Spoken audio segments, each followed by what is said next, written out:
de Estado, de governo e de delegações. Senhoras e senhores, começo por cumprimentá-lo, embaixador Csaba Kőrösi, pela eleição para presidir esta Assembleia Geral. Esteja certo de contar com o apoio do Brasil. O tema escolhido para este debate geral gira em torno de um conceito que se aplica perfeitamente ao momento que vivemos, um divisor de águas. Senhor presidente, nossa responsabilidade coletiva nessa Assembleia Geral é compreender o alcance dos desafios que compõem esse divisor de águas e, a partir daí, construir respostas que tirem sua força dos objetivos que são comuns a todos nós. A tarefa não é simples, mas, a rigor, não temos alternativa. Esse esforço tem de começar no interior de cada um dos nossos países. Antes de tudo, é aquilo que realizamos no plano interno que dá a medida da autoridade com que agimos no plano internacional. Deixe-me falar da perspectiva do meu país. Quando o Brasil se manifesta sobre a agenda da saúde pública, fazemos isso com a autoridade de um governo que, durante a pandemia da Covid-19, não poupou esforços para salvar vidas e preservar empregos. Como tantos outros países, concentramos nossa atenção, desde a primeira hora, em garantir um auxílio financeiro emergencial aos mais necessitados. O nosso objetivo foi proteger a renda das famílias para que elas conseguissem enfrentar as dificuldades econômicas decorrentes da pandemia. Beneficiamos mais de 68 milhões de pessoas, o equivalente a 1/3 da nossa população. Em paralelo, lançamos um amplo programa de imunização, inclusive com produção doméstica de vacinas. Somos uma nação com 210 milhões de habitantes e já temos mais de 80% da população vacinada contra a Covid-19. Todos foram vacinados de forma voluntária, respeitando a liberdade individual de cada um.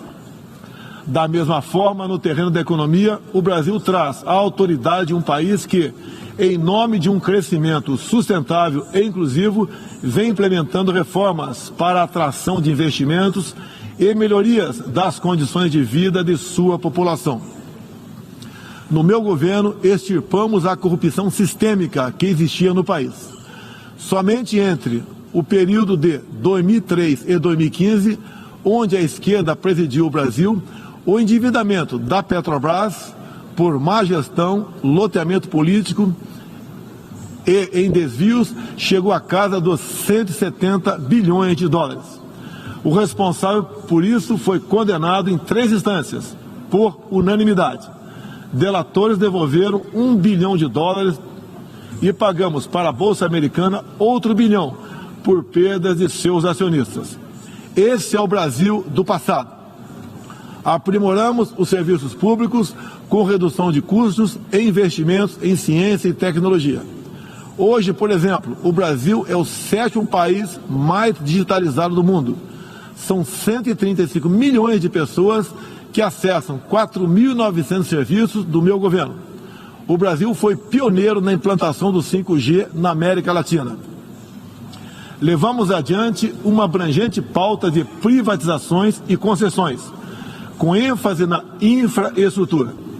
Concluímos o projeto de transposição do Rio São Francisco, levando água para o Nordeste brasileiro. Adotamos novos marcos regulatórios, como o do saneamento básico, o das ferrovias e o do gás natural. Além disso, melhoramos o ambiente de negócios, com a Lei da Liberdade Econômica e a Lei de Startups. Como resultado, criamos oportunidades para o jovem empreender e ter empregos de qualidade. Coroando todo esse esforço de modernização da economia brasileira, estamos avançando a passos largos para o ingresso do Brasil como membro pleno da Organização para a Cooperação e Desenvolvimento Econômico, a OCDE. Apesar da crise mundial, o Brasil chega ao final de 2022 com uma economia em plena recuperação. Temos emprego em alta e inflação em baixa. A economia voltou a crescer. A pobreza aumentou em todo o mundo sob o impacto da pandemia. No Brasil, ela já começou a cair de forma acentuada. Os números falam por si só. A estimativa é de que, no final de 22, 4% das famílias brasileiras estejam vivendo abaixo da linha da pobreza extrema. Em 2019, eram 5,1%. Isso representa uma queda de mais de 20%. O Auxílio Brasil, programa de renda mínima criado no meu governo durante a pandemia, que atende 20 milhões de famílias, faz pagamentos de quase $4 por dia às mesmas. O desemprego caiu 5 pontos percentuais, chegando a 9%, taxa que não se via há 7 anos. Reduzimos a inflação com estimativa de 6% no corrente ano. Tenho a satisfação de anunciar que tivemos deflação inédita no Brasil nos meses de julho e agosto. Desde junho, o preço da gasolina caiu mais de 30%. Hoje, um litro no Brasil custa cerca de 90 centavos de dólares. O preço da energia elétrica também teve uma queda de mais de 15%. Quero ressaltar que o custo da energia não caiu por causa de tabelamento de preços ou qualquer outro tipo de intervenção federal. Foi resultado de uma política de racionalização de impostos formulada e implementada com apoio do Congresso Nacional. Em 2021, o Brasil foi o quarto maior destino de investimentos estrangeiros direto no mundo. Nosso comércio exterior alcançou a marca histórica de 39% do PIB, mesmo diminuindo ou zerando impostos de milhares de produtos.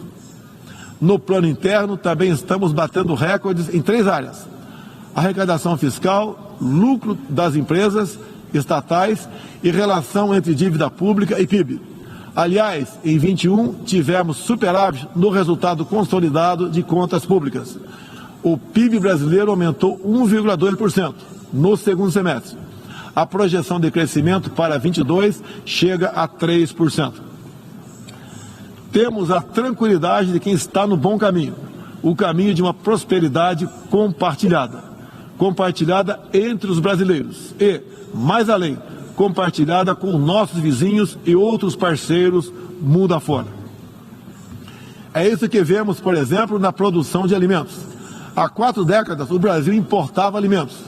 Hoje, somos um dos maiores exportadores mundiais. Isso só foi possível graças a pesados investimentos em ciência e inovação, com vistas à produtividade e à sustentabilidade.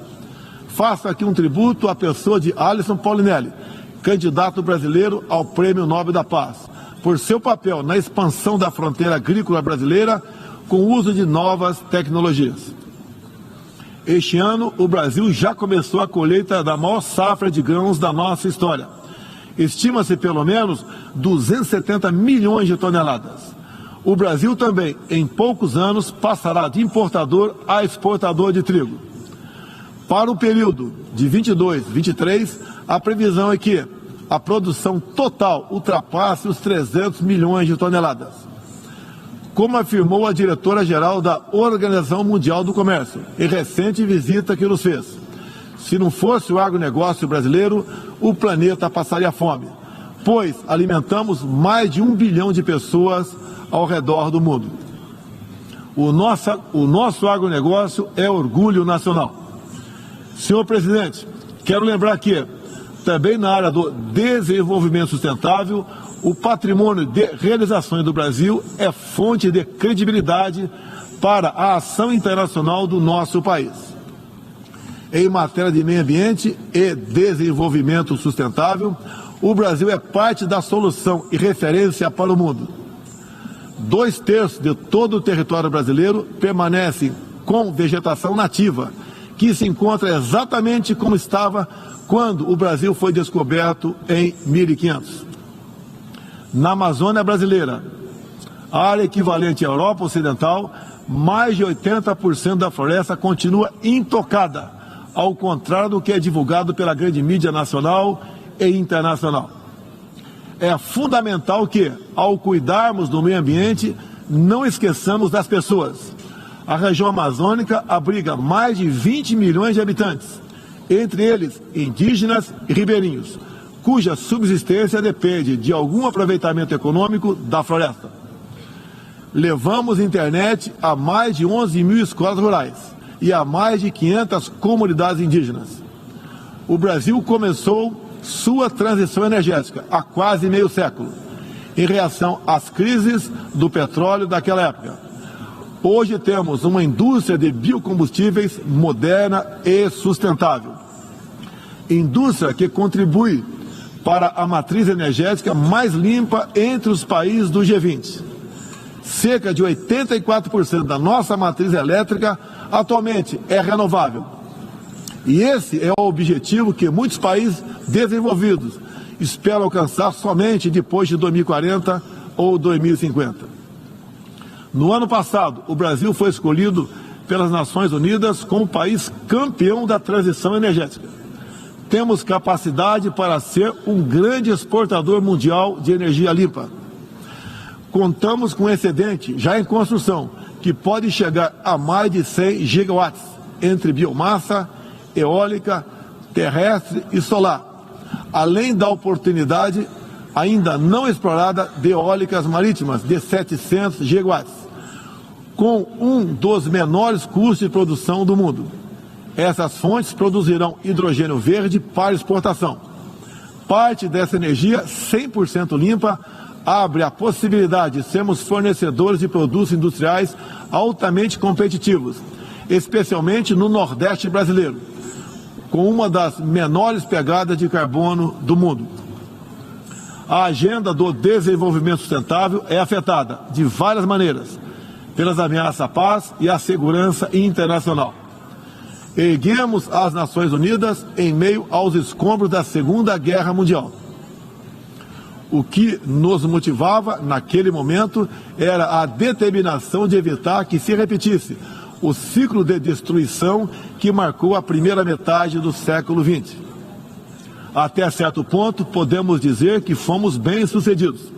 Mas hoje, o conflito na Ucrânia serve de alerta. Uma reforma da ONU é essencial para encontrarmos a paz mundial.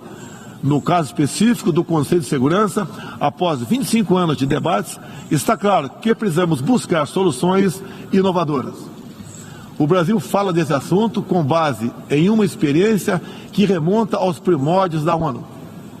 É pela 11ª vez que ocupamos assento não permanente no Conselho. Temos buscado dar o melhor de nós para a solução pacífica e negociada dos conflitos internacionais, sempre guiados pela Carta da ONU e pelo direito internacional. O Brasil também tem um longo histórico de participação em missões de paz da ONU. De Suez a Angola, do Haiti ao Líbano, sempre estivemos ao lado da manutenção da paz. Também contribuímos para a paz ao abrirmos nossas fronteiras para aqueles que buscam uma chance de reconstruir suas vidas em nosso país.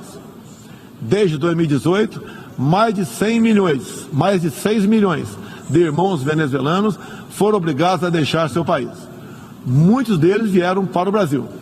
Nossa resposta a esse desafio foi a Operação Acolhida, que se tornou referência internacional. Já são mais de 350 mil venezuelanos que encontraram em território brasileiro assistência emergencial, proteção, documentação e a possibilidade de um recomeço. Todos têm acesso ao mercado de trabalho, a serviços públicos e a benefícios sociais. Nos últimos meses, chegam por dia ao Brasil a pé cerca de 600 venezuelanos, a grande maioria dos quais mulheres e crianças, pesando em média 15 quilos a menos do que tinham antes, fugindo da violência e da fome. A política brasileira de acolhimento humanitário vai além da Venezuela. Temos também recebido haitianos, sírios, afegãos e ucranianos. Senhor presidente, o conflito na Ucrânia já se estende por 7 meses e gera apreensão não apenas na Europa, mas em todo o mundo. Quero, em primeiro lugar, renovar o agradecimento do Brasil aos países que ajudaram na evacuação de brasileiros que se encontravam na Ucrânia quando começou o conflito. Refiro-me especialmente à Eslováquia, Hungria, Polônia, Romênia e República Tcheca. A operação foi exitosa, Não deixamos ninguém para trás, nem mesmo seus animais de estimação. Diante do conflito em si, o Brasil tem se pautado pelos princípios do direito internacional e da Carta da ONU. Princípios que estão consagrados também em nossa Constituição. Defendemos um cessar-fogo imediato, a proteção de civis e não combatentes, a preservação da infraestrutura crítica para assistência à população e a manutenção de todos os canais de diálogo entre as partes em conflito. Esses são os primeiros passos para alcançarmos uma solução que seja duradoura e sustentável. Temos trabalhado nessa direção. Nas Nações Unidas e em outros fóruns, temos tentado evitar o bloqueio dos canais de diálogo, causado pela polarização em torno do conflito. É nesse sentido que somos contra o isolamento diplomático e econômico. As consequências do conflito já se fazem sentir nos preços mundiais de alimentos, de combustíveis e de outros insumos. Esses impactos nos colocam a todos na contramão dos objetivos do desenvolvimento sustentável. Países que se apresentavam como líderes da economia de baixo carbono, agora passaram a usar fontes sujas de energia. Isso configura um grave retrocesso para o meio ambiente. Apoiamos todos os esforços para reduzir os impactos econômicos dessa crise, mas não acreditamos que o melhor caminho seja a adoção de sanções unilaterais e seletivas, contrárias ao direito internacional. Essas medidas têm prejudicado a retomada da economia e afetado os direitos humanos de populações vulneráveis, inclusive em países da própria Europa. A solução para o conflito da Ucrânia será alcançada somente pela negociação e pelo diálogo. Faço aqui um apelo às partes, bem como a toda a comunidade internacional. Não deixe escapar nenhuma oportunidade de pôr fim ao conflito e de garantir a paz. A estabilidade, a segurança e a prosperidade da humanidade correm sério risco se o conflito continuar. Senhor presidente, tenho sido um defensor incondicional da liberdade de expressão. Além disso, no meu governo, o Brasil tem trabalhado para trazer o direito à liberdade de religião para o centro da agenda internacional de direitos humanos. É essencial garantir que todos tenham o direito de professar e praticar livremente sua orientação religiosa, sem discriminação. Quero aqui anunciar que o Brasil abre suas portas para acolher os padres e freiras católicos que têm sofrido perseguição do regime ditatorial da Nicarágua. O Brasil repudia a perseguição religiosa em qualquer lugar do mundo. Outros valores fundamentais para a sociedade brasileira, com reflexo na pauta dos direitos humanos, são a defesa da família, do direito à vida desde a concepção, a legítima defesa e o repúdio à ideologia de gênero. Quero também destacar aqui a prioridade que temos atribuído à proteção das mulheres. Nosso esforço em sancionar mais de 70 normas legais sobre o tema desde o início do meu governo, em 2019, é prova cabal desse compromisso. Combatemos a violência contra as mulheres com todo rigor. Isso é parte da nossa prioridade mais ampla de garantir segurança pública a todos os brasileiros. Os resultados aparecem em nosso governo. A queda de 7,7% no número de feminicídios e diminuição do número geral de mortes por homicídio. Em 2017, eram 30 mortes por 100 mil habitantes. Agora são 19. A violência no campo também caiu ao mesmo tempo que aumentamos a regularização da propriedade da terra para os assentados. No meu governo, entregamos 400 mil títulos rurais, 80% deles para as mulheres. Trabalhamos no Brasil para que tenhamos mulheres fortes e independentes, para que possam chegar aonde elas quiserem. A primeira-dama, Michele Bolsonaro, trouxe novo significado ao trabalho de voluntariado desde 2019, com especial atenção aos portadores de deficiências e doenças raras. Senhor presidente, senhor secretário-geral, senhoras e senhores, chefe de Estado e de governo, senhoras e senhores, neste 7 de setembro, o Brasil completou 200 anos de história como nação independente. Milhões de brasileiros foram às ruas, convocados pelo seu presidente, trajando as cores da nossa bandeira. foi a maior demonstração cívica da história do nosso país. Um povo que acredita em Deus, pátria, família e liberdade. Muito obrigado a todos os senhores.